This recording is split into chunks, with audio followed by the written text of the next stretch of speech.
Okay, so I think we're live now, so I'm going to go ahead and just get started if that's okay with you, Deborah. And if you can keep an eye on the waiting room if anybody else comes in, that'll be great. Okay.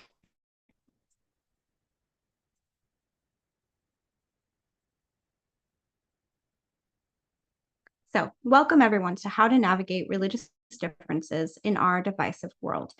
My name is Geneva Blackmer, and I'm the Interim Director for the Interfaith Center at Miami University, a 501c3 nonprofit organization that seeks to unify people through relationship building, dialogue, and social action. The Interfaith Center at Miami University is located within the traditional homelands of the Miami and Shawnee people. The Miami people, whose name our university carries, were forcibly removed from these homelands in 1846. We encourage you to support the work of the Miami Center at Miami University, dedicated to the revitalization of Miami language and culture and to restoring that knowledge to the Miami people. Before I introduce our speaker today, we would like to invite you to participate in a short poll regarding the religious, spiritual, and secular traditions represented here today to better inform our conversation. So I'm going to go ahead and launch this poll now, and it is optional, but I encourage you all to participate.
Okay, so it looks like about 75% of you have opted in. So let's share the results here.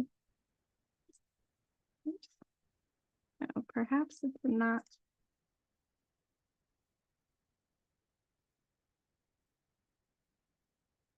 Can you see the results, Deborah?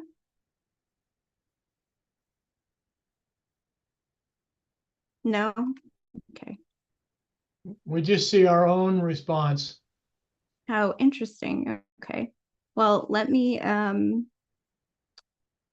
see if I can pull it up on the back end as we get into the conversation. I'm not sure why that didn't work. Okay. All right. Well, I will look in the back end of Zoom and see if we can pull this up. But for now, I'm gonna go into Deborah's biography here. So we have okay. Sorry about that technical error. I don't know why that didn't work. So I'm very honored to welcome our speaker today, Deborah Levine, to guide us as we navigate one of the most divisive and polarizing times in our history within the context of religious, social, and political divisions on our university campuses. Her message is urgent, and we are so fortunate to have her here to share her wisdom. Deborah Levine began her religious studies at Harvard Divinity School, received her bachelor's in cultural anthropology from NYU, a master's in religion from Spertus Institute, and a master's in urban planning from the University of Illinois at Chicago. She served as an interreligious affairs director for the American Jewish Committee of Chicago and has 30 years of experience creating interreligious projects, including DuPage Interfaith Resource Network and the Women's Council on Diversity. An award-winning author, her work is featured in the Harvard Divinity School Bulletin, the Journal of Ecumenical Studies, and is recognized by the Religion Communicators Council. She has given religious diversity presentations to libraries, universities, healthcare organizations, and corporations, as well as interfaith conferences. So please join me in welcoming Deborah Levine. Thank you so much. I really appreciate the opportunity to be here to share with you some thoughts on how we are going to navigate these difficult times. I'd like to start off with sharing with you that back in the 1960s, when I was at Harvard, I was an undergraduate and had to talk to the dean about what I would major in. I asked if I could major in world religions. And she reminded me that such a major did not exist. I offered, I thought quite kindly, to help create such a major and make it part of the university. And she told me that I had been chosen as a freshman to enter the college because I was interesting. But now that I was there, I would major in English or economics like everyone else. I did not. I majored in folklore and mythology, the science of storytelling, and was able to end up back at Harvard Divinity School, despite the lack of a major. Since then, there has certainly been movement towards understanding that world religions, religious diversity, interreligious affairs, is something that is so key to understanding culture and understanding our role in it. And I'm delighted to see that. The journey that I've had along the way has been interesting, as I say, and I will share with you some of the things that I've learned over these 30 plus years to assist in what is a very difficult situation today on campus, but elsewhere also. So we go to the next slide, right? And we look at Deborah, before we move to the next slide, I'm getting some feedback that your volume is still a bit low. Could you turn up your volume a little bit more? let's see here. Is this better? No. They're saying no. No. Okay. Let's see if I can do something here.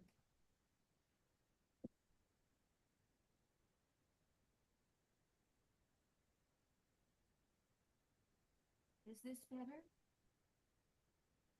That is worse, I would say. Okay. Because now I can't hear you and I could hear you before. How about now? No, that's definitely worse. Oh gosh. All right, let's try something else. Okay, we're getting better. We're getting better? Yes. Yes. Getting better, yes. So not everybody looks happy. How about now? Is this okay? Barely. Barely. So I can hear you now. Are others still having trouble? Yeah, okay. Yeah. Can you, is it getting better? Improving? I'm getting some messages that it's improving. Some people are still saying they're having trouble. I would recommend maybe okay. Maybe could you project a little bit more? Speak a little bit louder? Yes. We're going to get an amplifier so that my soft voice, this is it, guys, can be heard better. And Do you have okay. Well, maybe since the poll didn't work, maybe if everybody wants to put their response in the chat, we could collect some of that information now while we're waiting for her to okay. with if people feel comfortable with that. If you want to put your religious, spiritual, secular tradition in the chat, then we could see what type of diversity we have in the room while you're getting that sorted out. Looks like the chat's just going to you and Deborah. Oh, that okay. That should have fixed it. Yep. That work now? Okay.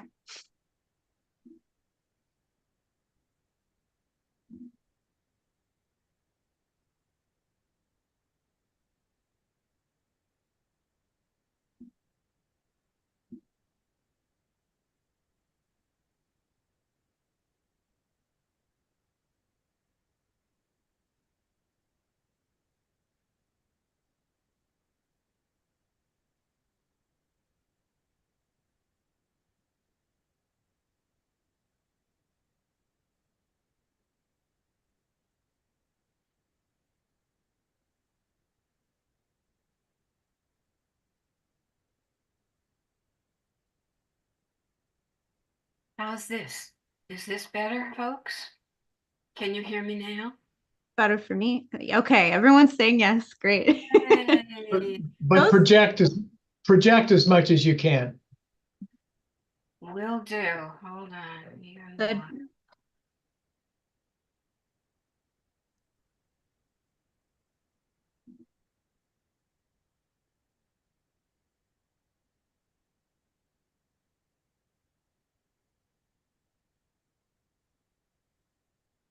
Okay. That's a little bit of feedback there. Hold on a sec. Okay. I think that's much better. We have a lot of responses in the chat now. I see we have Christian, agnostic, Catholic, pagan, religious, Seventh-day Adventist, Unitarian Universalist, Baha'i, Scientologist. Are you able to see these in the chat, Deborah? Yes, thank you. I can indeed see them and appreciate your sharing all of this with me so that I can get an idea of who we're Muslim. working with. Okay, so I think we're good to proceed now. I'm going to hand it back over to you and I'm going to go to the next slide. Okay. And thank you everyone for being patient with this technology issue. I'm so sorry. Yeah, of course.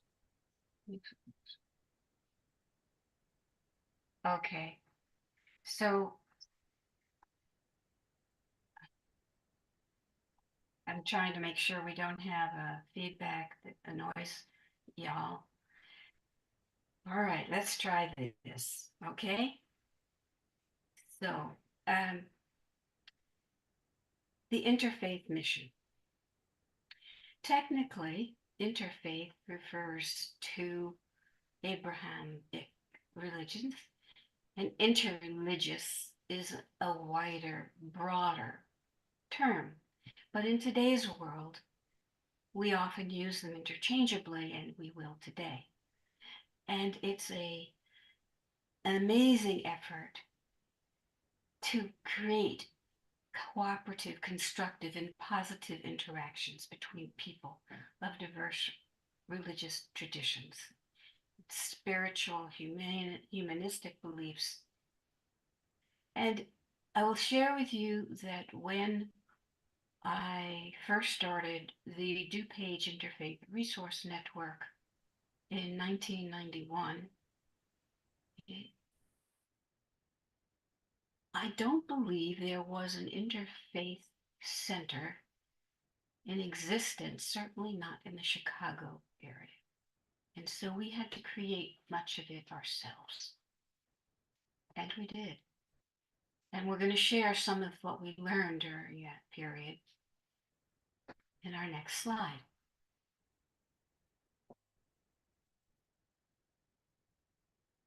Okay. We need to know the trends around us. We know how to inspire goodwill, to develop religious literacy, and to manage the culture clash that we are experiencing every day. In doing these goals, each one of them, right, has objectives and small tasks related to them, right, to make it happen and not be just a lot of words. That was never something I aspired to create. So when we look at this, right, we're going to go right to look at the first three goals of this grouping, and provide strategies for making wise decisions that can lower especially the emotional intensity and give space for coming together. And the final item will discuss dealing with the trends that go beyond emotional intensity to hate that can easily develop into violence. So we're going to go to the next slide.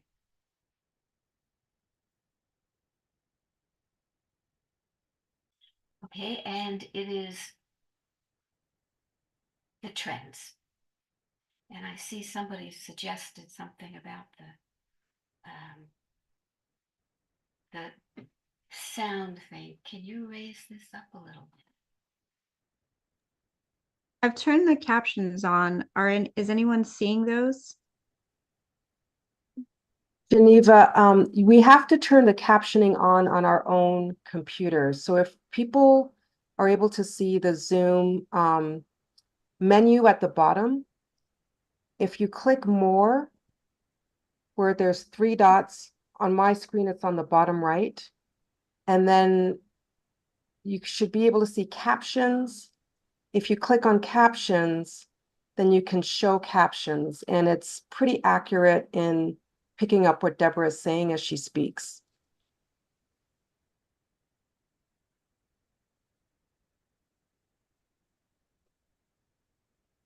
Okay. And is that better in terms of sound? Yeah, That is okay. a little bit All better, right. yeah. All right, let's Hopefully go. the combination will. Yeah, one way or another. So in the trends, what you can see here is that the religiously unaffiliated has grown tremendously, while those who are affiliated are more devout than ever, making the difference in how we look at our belief system increasing that difference. There are many surveys and data collections of all of this that you can look at online. Go to the Pew Center if you are interested in the details.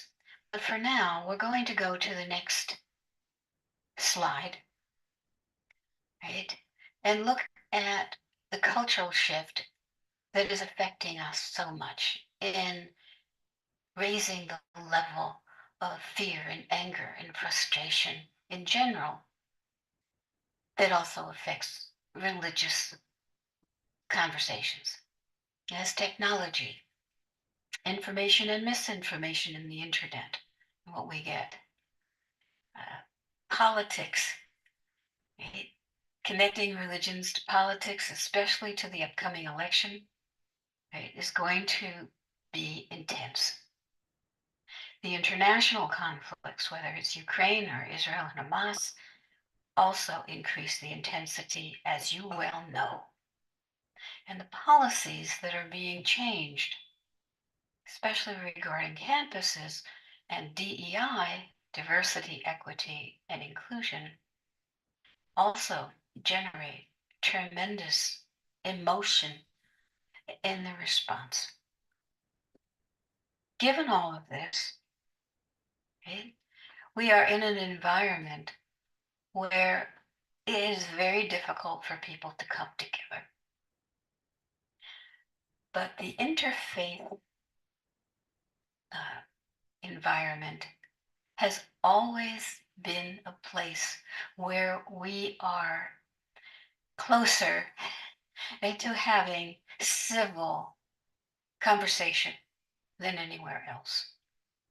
And this was the case in DuPage, Chicago, back in the day when I created that interfaith resource network at a time when there were riots in the streets. And the police were out, everyone was out. It wasn't over what you see today, of course, because the international situation was different, but it was over religion.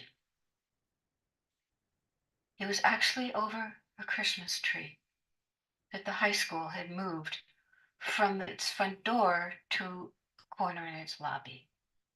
Never mind that the church across the street wouldn't have a Christmas tree because it claimed it wasn't a symbol that they resonated to.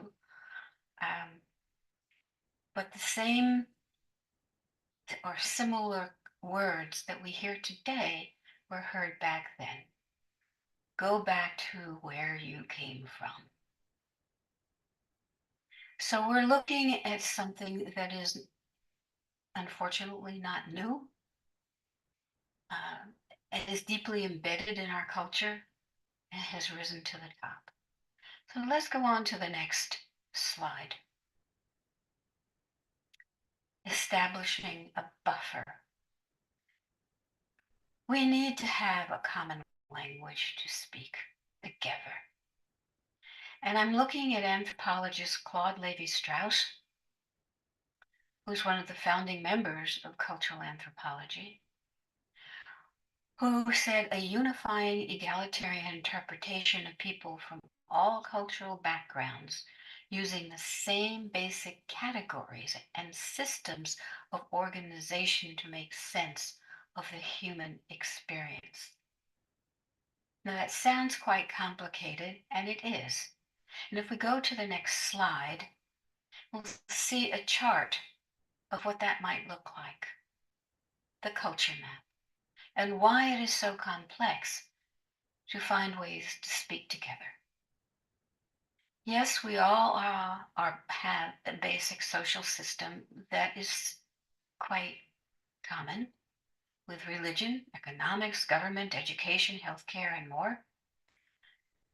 But if you look at the sides, the geography and history, and if you look at it just in your own personal way, where you're from, the history of that place, where you are now, the history of that place.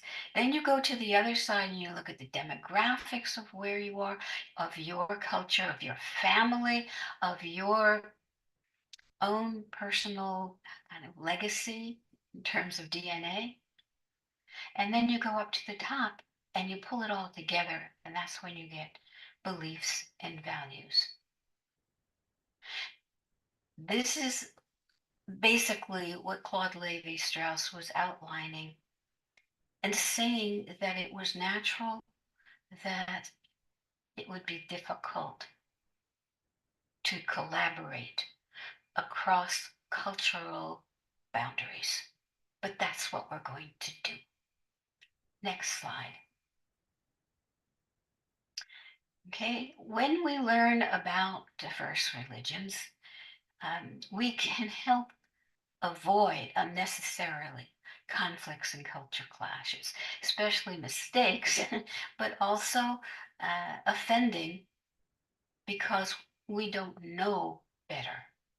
So one of the things that I wanted to lay out for people was sacred language and text, what the languages around death and dying, sacred spaces and places, sacred food and taboos, and of course, sacred times and calendars. And I created something called the Quick Reference Religious Diversity Cards that outline all of these, and we'll go into one of them shortly. But I want to share with you that the motivation for creating these Quick Reference Religious Diversity Cards came from law enforcement. They were concerned that they were not treating the community respectfully. Now, their first request from me was that I would carry the equivalent of a phone 24/7. So when they got into trouble, they could call me and I would come and fix it. Now, there's only one of me, and I decided that that was probably not the best way to go. So we created these things so that people had quick reference, because I know a lot of folks are not about to read a library worth of different religious and spiritual texts. So we go to the next slide, right? And if you take the sacred times, right, you can build goodwill, not just respect. So you want to publicize multi-faith calendars. Now, back in the day, we couldn't get them online, but you certainly can now. Go for it. And honor the major religious holidays. Learn holy day traditions of food, the language of observances, especially like the food one. Because people, when they see that you have paid attention to what they can and cannot eat, they really, really appreciate it. So you understand also faith traditions around life cycle events, birthdays, weddings, deaths. And when you work with people and your fellow students and you have one of these life cycle events and you're able to respond in a way that is respectful, they notice and they're grateful. And one of the things I say to people is, you do this because the complexity of religious diversity is so great that it is unlikely that you are going to be correct 100% of the time. You're going to make some mistakes. So you do this kind of work, build goodwill, so that when you do make a mistake, you're forgiven or you're given a second chance, all of the above, so that you can continue the connection. All right, let's go to the next slide. This is a little sample of one of the quick reference religious diversity cards. This is Sacred Time, and it talks about the communal prayer time, the major holidays, the calendar type, because keep in mind, right, that we had liturgical religious calendars long before we had our general calendar that we all agree on across the world. That agreement didn't come until the mid to late 1800s. And religions, faiths have kept their own calendars ever since. So pay attention, because the calendars may not exactly go according to the calendar we use in secular society. Next slide.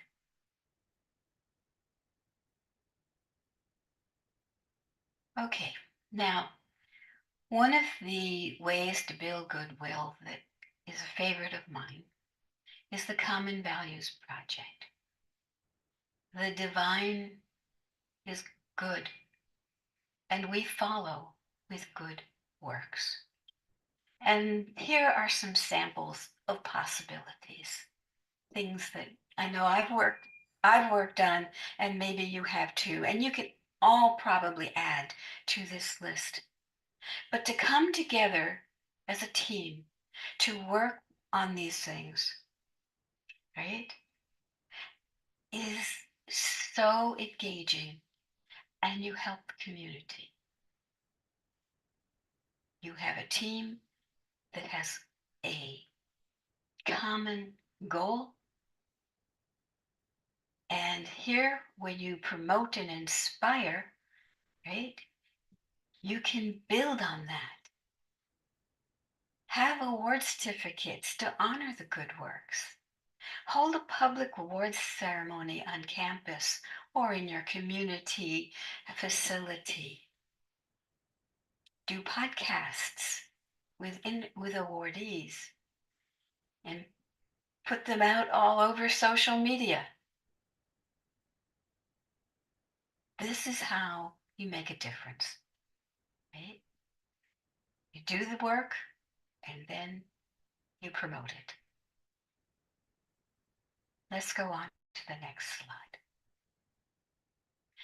Culture clash. Anthropologist Mary Douglas is another early anthropologist working in the cultural arena. And she was saying that a civilization clash between organized religions is the next step in human history. And this was said decades ago, and I guess it hasn't changed much. It is true. Let's go to the next slide.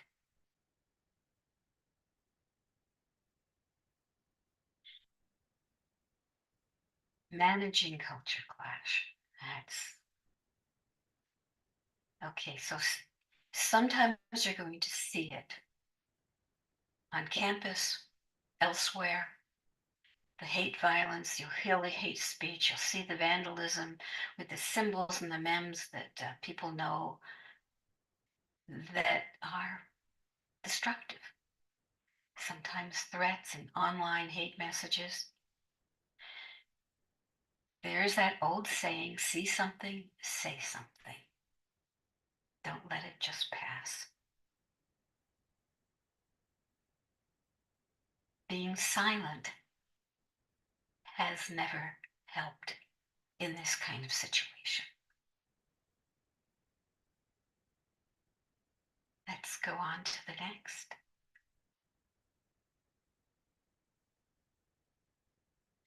So one of the things that interfaith work has focused on over the years is dialogue.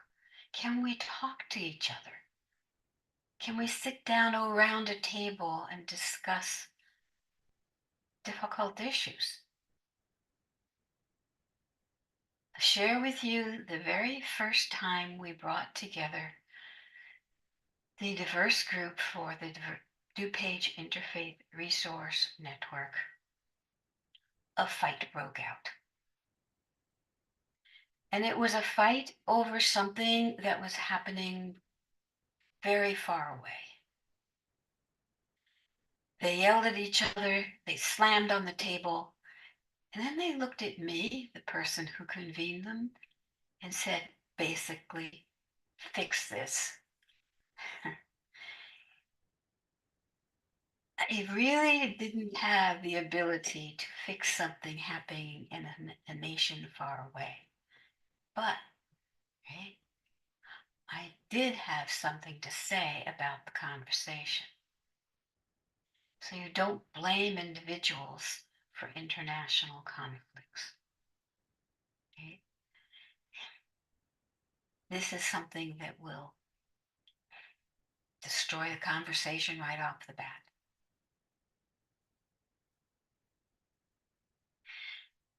Don't tell people they're going to hell. Right? This is not a place, the interfaith roundtable for that. Nor is it the place to demean other people's prophets or their view of divinity. These beliefs are held so deeply in people that something like that will never be forgotten. Never be forgotten or forgiven. The last one I want to share with you is don't tell religious jokes or satire. Humor is very much culturally defined.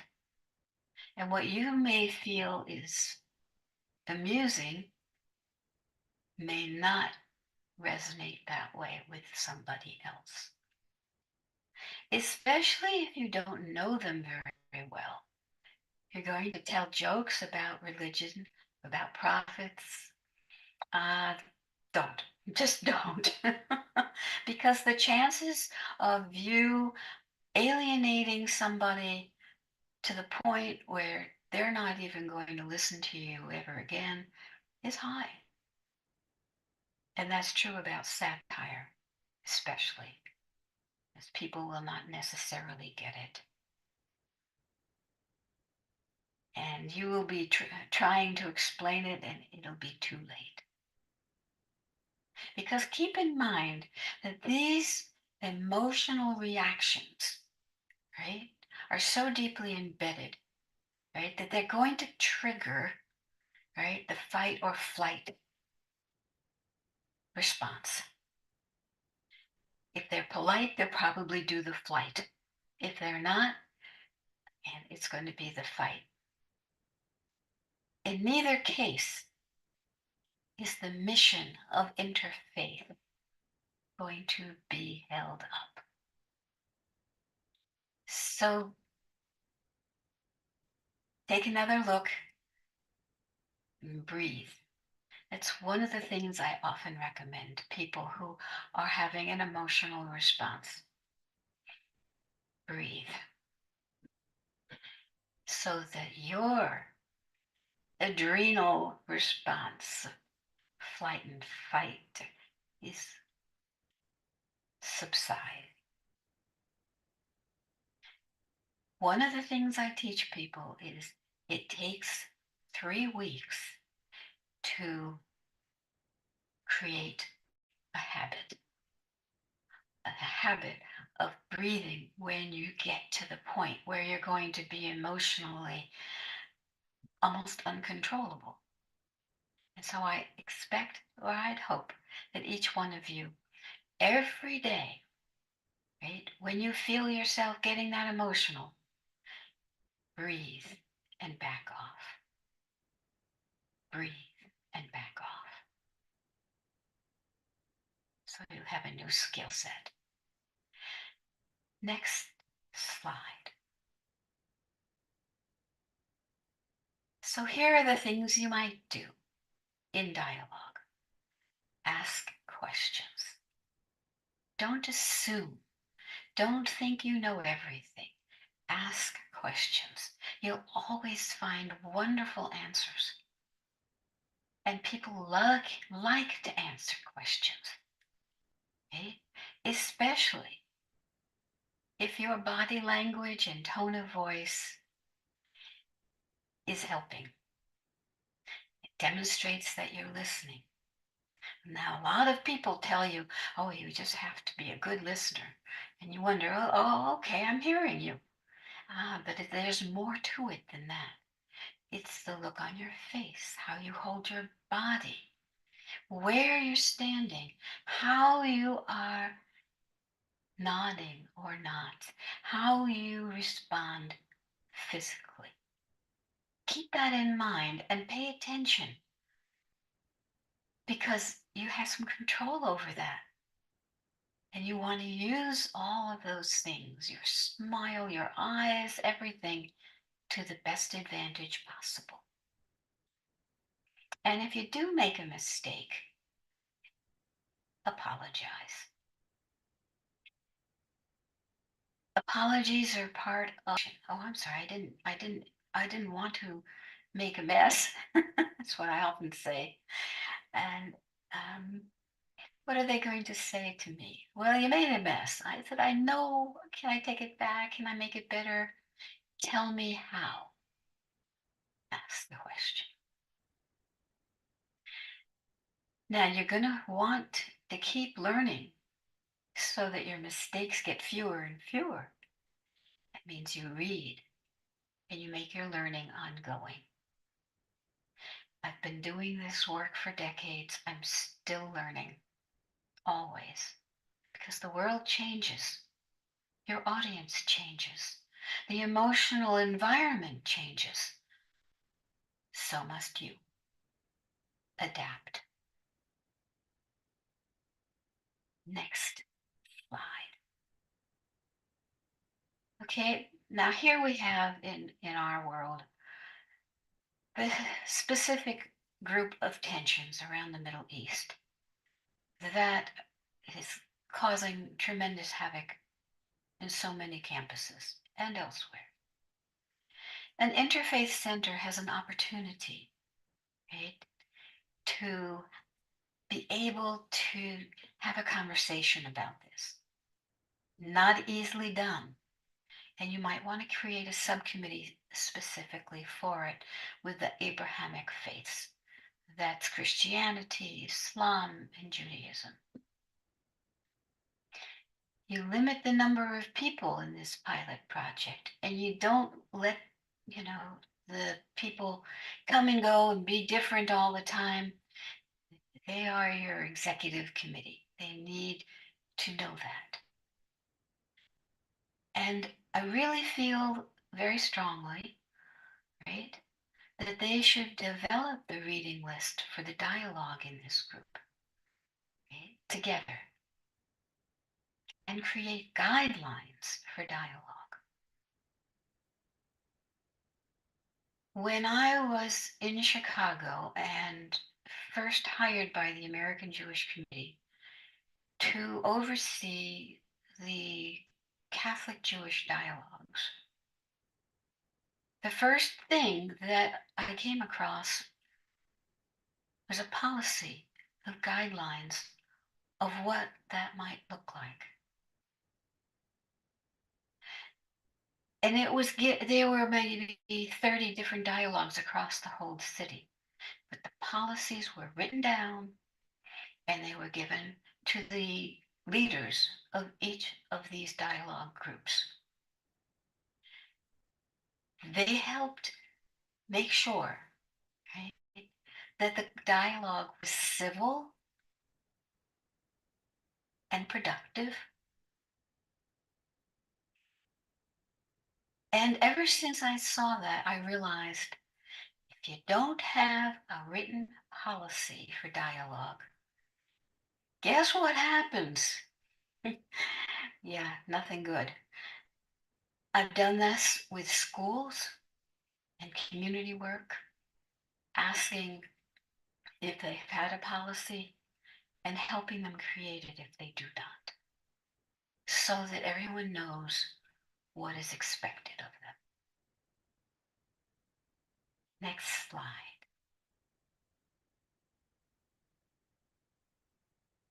So when you begin a dialogue with people, especially people who may not know each other very well, you want to begin slowly. You don't want to jump into the most difficult discussions known to humankind. What is a low impact theme? You know, talk about your family, about what you did in your spiritual world, in your birthday, and something that is low impact, but you can get to know people and understand some of the traditions that these people follow. And one of the things that happens is people calm down a little bit. The emotion in the environment is lessened, and you can go to more conflict-oriented themes. You know, you can ease into them. Eventually, you're going to be having brilliant conversations, and you can record those dialogues. I suggest you do it audio only so people don't feel that they're going to be targeted. And you can invite responses, comments, blogs, right? That broaden the dialogue participation. You know this well because you're making this live streamed. And this is something that gives people a chance to think, to watch again maybe, to think about what they've done and what they'd like to do, and what they'd like to do differently. Let's go to the next slide.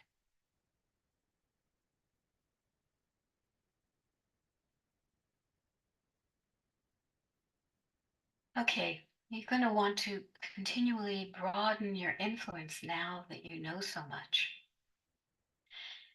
Collaborate with administration to create a guide for campus religious literacy. And you can look at my book with its quick reference religious diversity cards and see if that's something, you know, that resonates with you. And that would be helpful. And you can contact the journalists on campus and community and online to boost your visibility. When I was in Chicago, there was the Chicago Tribune and a religion reporter specialized in religion. And we became friends. That helps, right?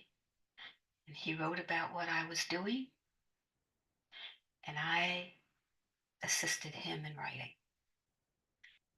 When he semi-retired, became a sports journalist, I did the same thing with the next religion journalist at the time at the Chicago Tribune. He also retired to become a sports journalist. And the reason I'm telling you this is that This is a very difficult issue of religion, change, and what we do about it. So when you are able to have a voice like this, you're quite a valuable asset and always will be. So you connect with the national and international interfaith organizations, see what they're doing and let them see what you're doing. And think about being an asset for them. Okay, next slide. So I want to share with you some of the books that I've written on religious diversity, dialogue, hate groups. And you could see all kinds of articles, not just by me, but by other experts up on the AmericanDiversityReport.com. It's free. The articles are there. And by the way, I suspect a lot of you have something to share too, and you're welcome to submit an article, and we'll publish it. That's part of giving people a voice, and that's what we want to do. Now, I will also share with you that the email at the bottom is currently not working, and I will give the the real email to Eva. It's levine.americandiversityreport@gmail.com. And I welcome you all to keep in touch. Let me know how you're doing. And with that, let's take some questions, shall we? And stop the screen share. Thank you so much, Deborah. There's been a lot of, what is this, AI companion? Okay, sure. I'm so grateful to all of the great conversation that was going on in the chat for your wonderful presentation. We want to open the floor now, and if anybody has a question, please feel free to raise your hand, or to type it in the chat if you feel more comfortable doing so. Then, but we have I think a small enough group that we can share directly. Will I be able to get the comments in the chat? Sure, I could save the chat and send it to you. Yeah. There is a request in the chat for whether or not your PowerPoint presentation can be shared. I think by 3 different people saw at least. There was a lot of interest in the slides. So is that something that can be shared with participants, or is there an online resource they might access? I will put the link to your book in the chat and your email as well. Yes, you are welcome to use the PowerPoint. I encourage you to look at the book, Religious Diversity in Our Schools, especially for the quick reference religious diversity cards. I also encourage you to look at my book, Religious Diversity at Work, where you can not only get the cards, but a lot of Q&A and discussion questions that might be helpful, regardless of where you apply them. I've just shared the Amazon link to your book in the chat. Okay. So then do we have permission to email the PowerPoint to the participants, or? You can. Okay, so I will do that for everyone after we close the meeting. So do we have any questions?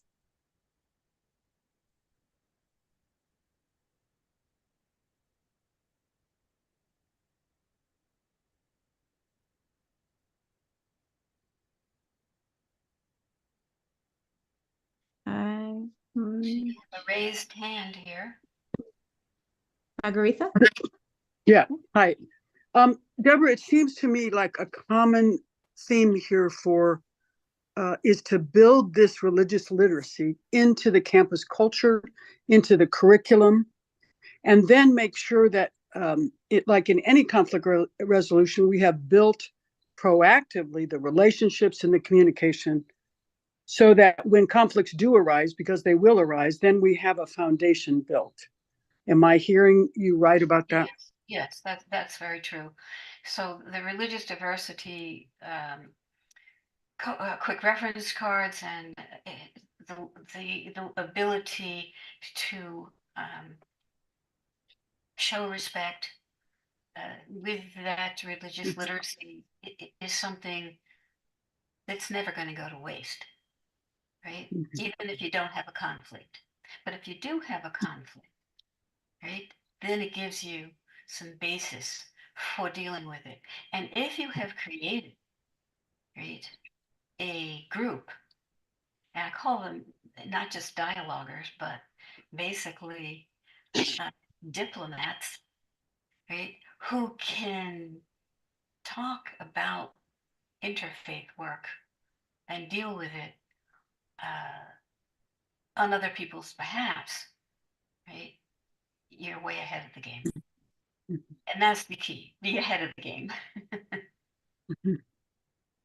And I would say that in a good educational setting, we equip everyone.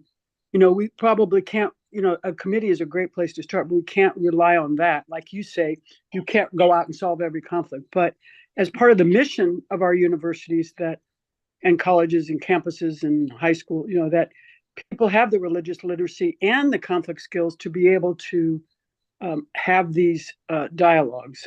And that we as professors and administrators model that and teach the skills for that. Absolutely. And one of the things that I've done, which I haven't spoken about much today, is the issue of conflict management. Right? We've talked about the issue of a high emotional environment. But my other book, The Matrix Model Management System, takes you from being able to talk to people, tell stories, to emotional intelligence. Now, emotional intelligence is something that a lot of people talk about. That they say, you should have it. And they don't say how, and a lot of people don't quite get it. So what I've done is created emotion metrics so that you can measure where you are on an emotional barometer and understand and know when you and other people are getting to the point of no return. And so the issue of emotional intelligence in terms of problem solving is a key factor in dealing with religious diversity. Does that help? Yes, and I wonder how many schools and institutions do teach emotional intelligence as a core curriculum piece, because every profession, every department needs that, and also to equip faculty in that training. It's a very well known training. So Yes, I've mostly trained faculty and administrators to do this throughout a school, but it's not been as often as I would like. It's also been something that I've done for corporations because increasingly they're running into problems too.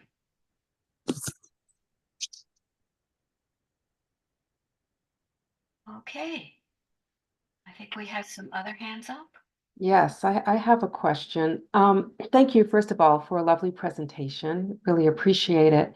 One of the things that you mentioned was that interfaith centers can be uniquely poised to engage in some of these kind of hot button topics. I'm wondering how you feel about the thought that sometimes interfaith centers can be lightning rods for these topics as well, because we're trying to find a balance, and for some people, there's no balance to be found. I'm wondering your perspective on that and perhaps some of the other people in the room as well. Thank you.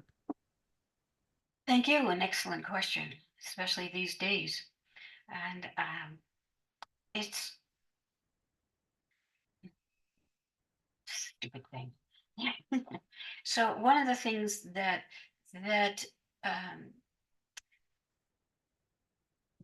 the written policy does help in making it clear what that interfaith center stands for. Not just the dialogue, but the policy and what the mission is. I'll put my urban planning hat on for a moment. And if you look at how urban planners put together a proposal where it has the vision, the mission, the goals, the objectives, the tasks, and the benchmarks, what you have achieved, right? If you can follow that, right, you have a much more likelihood of holding your interfaith center, right, as a hub and not a target.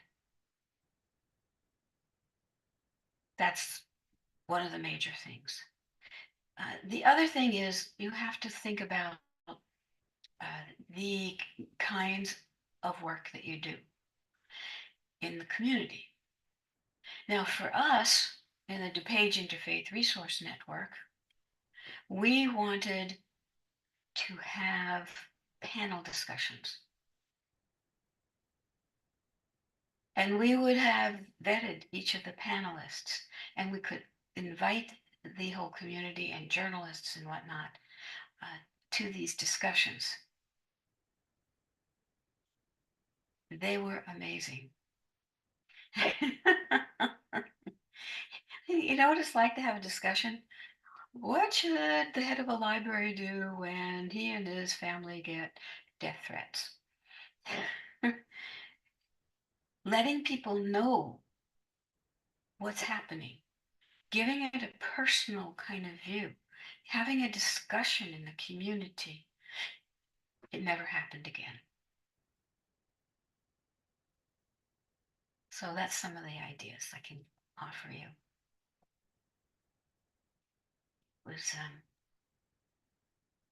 Thank you, Deborah. Thank you to Amber for the question. I believe we have another hand up from Manek.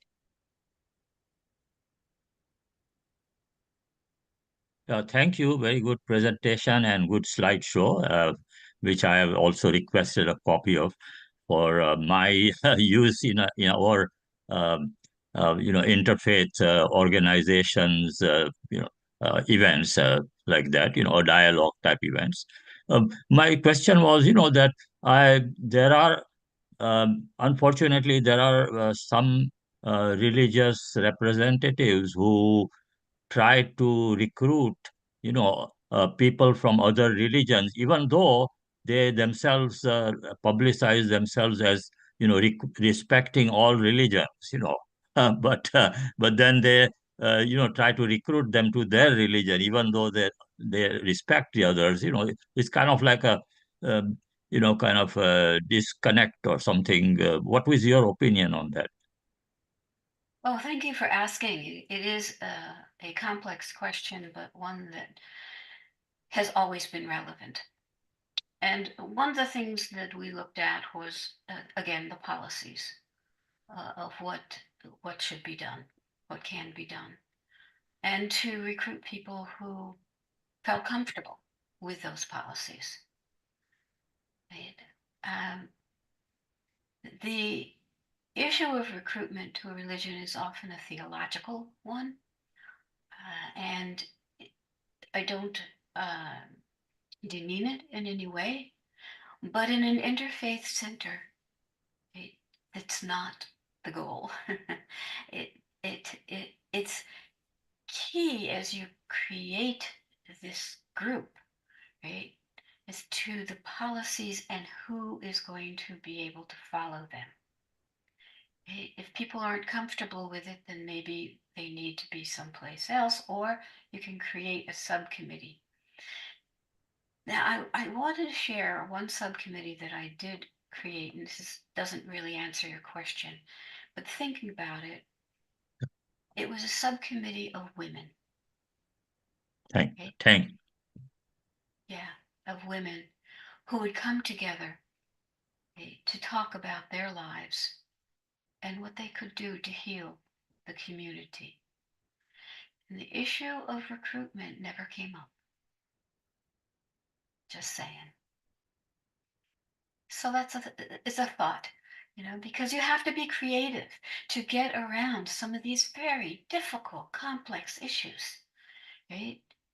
And you're going to be creative every day because a lot of them don't stay solved when you first solve them. It's an ongoing process. Okay? Great. There Any is other a questions?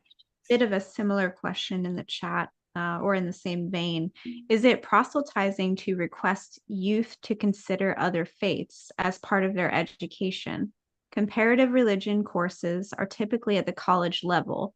Is it ill-advised to attempt youth K through 12 understanding?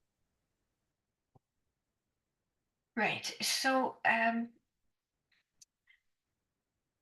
as I mentioned before, at Harvard, there was no world religions to begin with. They didn't know what to do. But they created something that is respectful of all religions. How do you go and do that with younger kids, right? And in my book, The Religious Diversity in Schools, there are a couple of suggestions for curriculum, but also, again, the quick reference religious diversity cards, which are primarily for the faculty. But it gives them the opportunity to recognize holidays, um, to use the calendars, and it doesn't really feel or look like recruitment.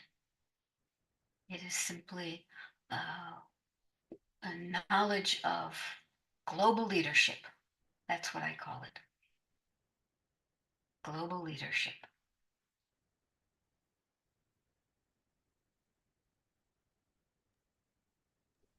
Do we have other questions? May I add to that? In public schools, we're allowed to teach about religion. We're just not allowed to indoctrinate and proselytize in religion. So in sixth grade social studies, I doubt you can teach about the Middle East without teaching about the different faith traditions, which is something I've done I've taught in public schools. So you're always building religious literacy at every level. But yeah, I think that's extremely important to always put the religious aspect in it, but not to proselytize. Thank you. I agree. And it's a beautiful thing that you're able to do this. I don't think all teachers are, that they have the background, the information, the education to properly do it. Because I'll make this one comment. Most of us do not study diverse religions. We know the religion or the spiritual group that we were brought into as young people. But because in the past there's been very little education around diverse religions, world religions, we're, as adults, as educators, probably not as well informed as we'd like, at least not all of us. And that's why I really like to stress learn more and write it down. Thank you.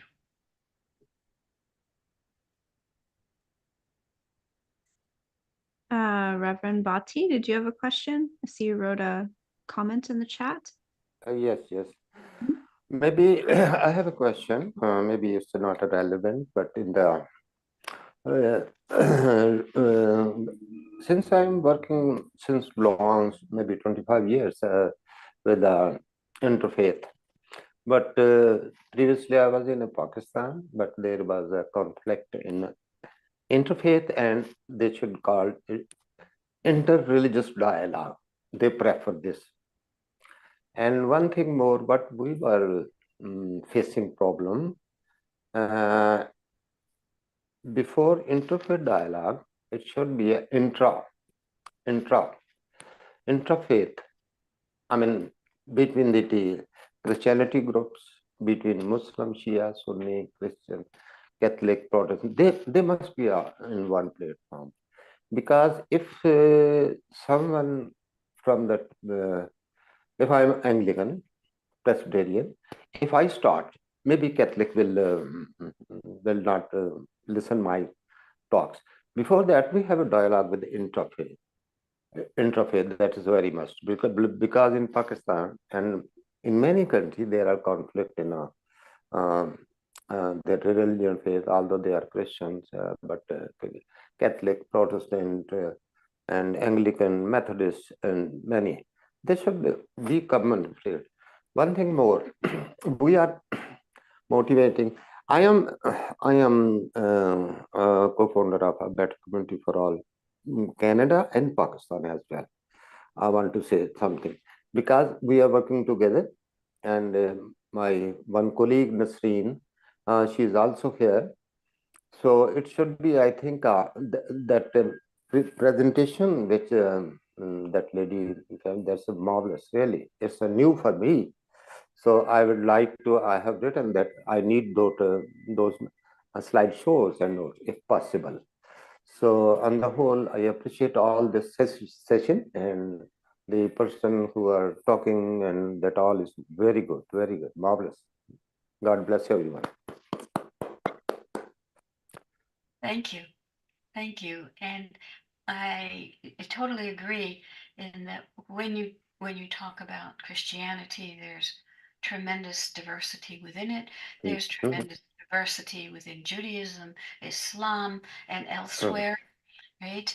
We haven't had really time to explore today, but it is very important for us to understand, right, that we cannot stereotype people easily and that we shouldn't, and the diversity within, right, is as important as the diversity among. Yes, yes. Thank you so much. Thank you. Okay. Are there other questions?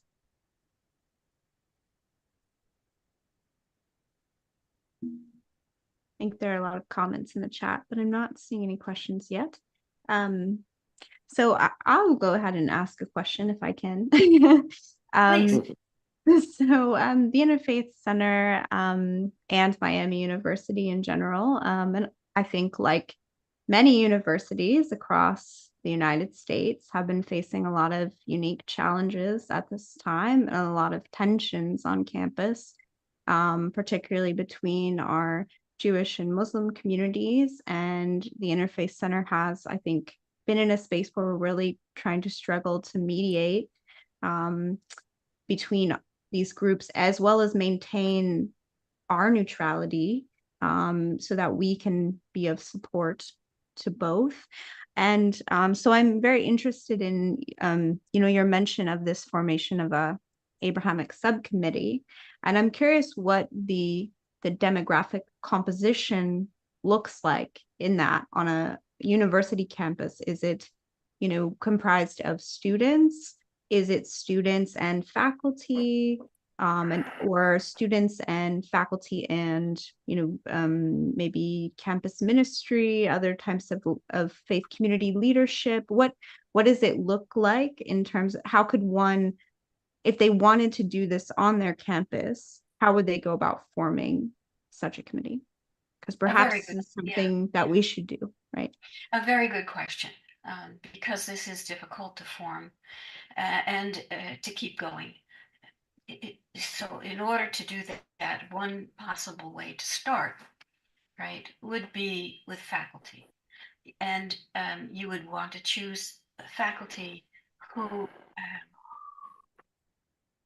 would put together the guide and policies for the group, right, and be comfortable with it themselves.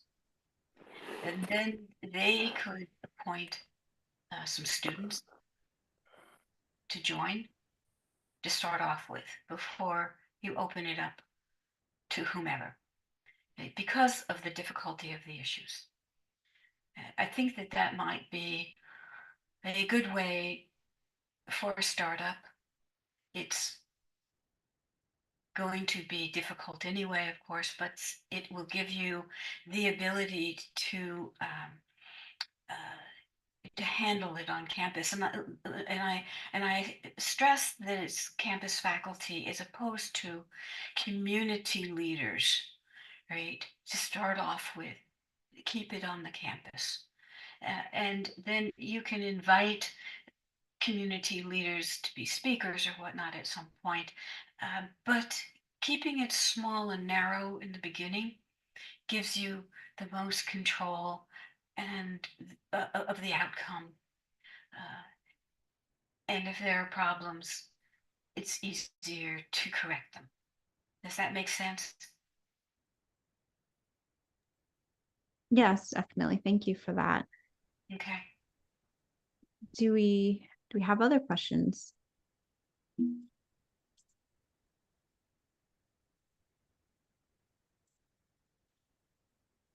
I see some interesting comments in the chat. And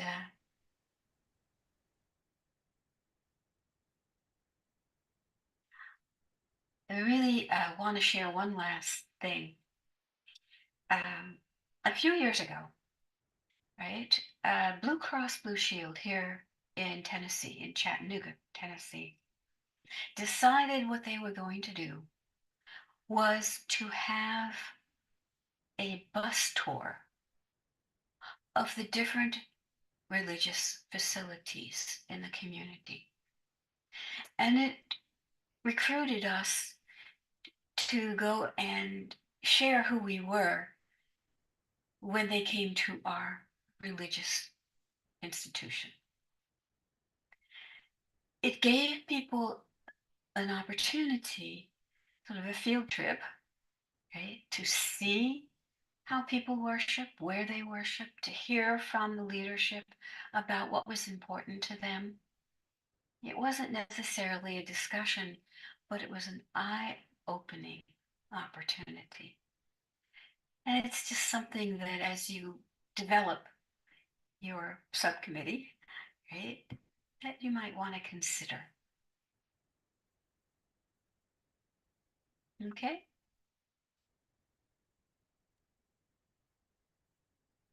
Yes, thank you. Are there any other final questions before we wrap up?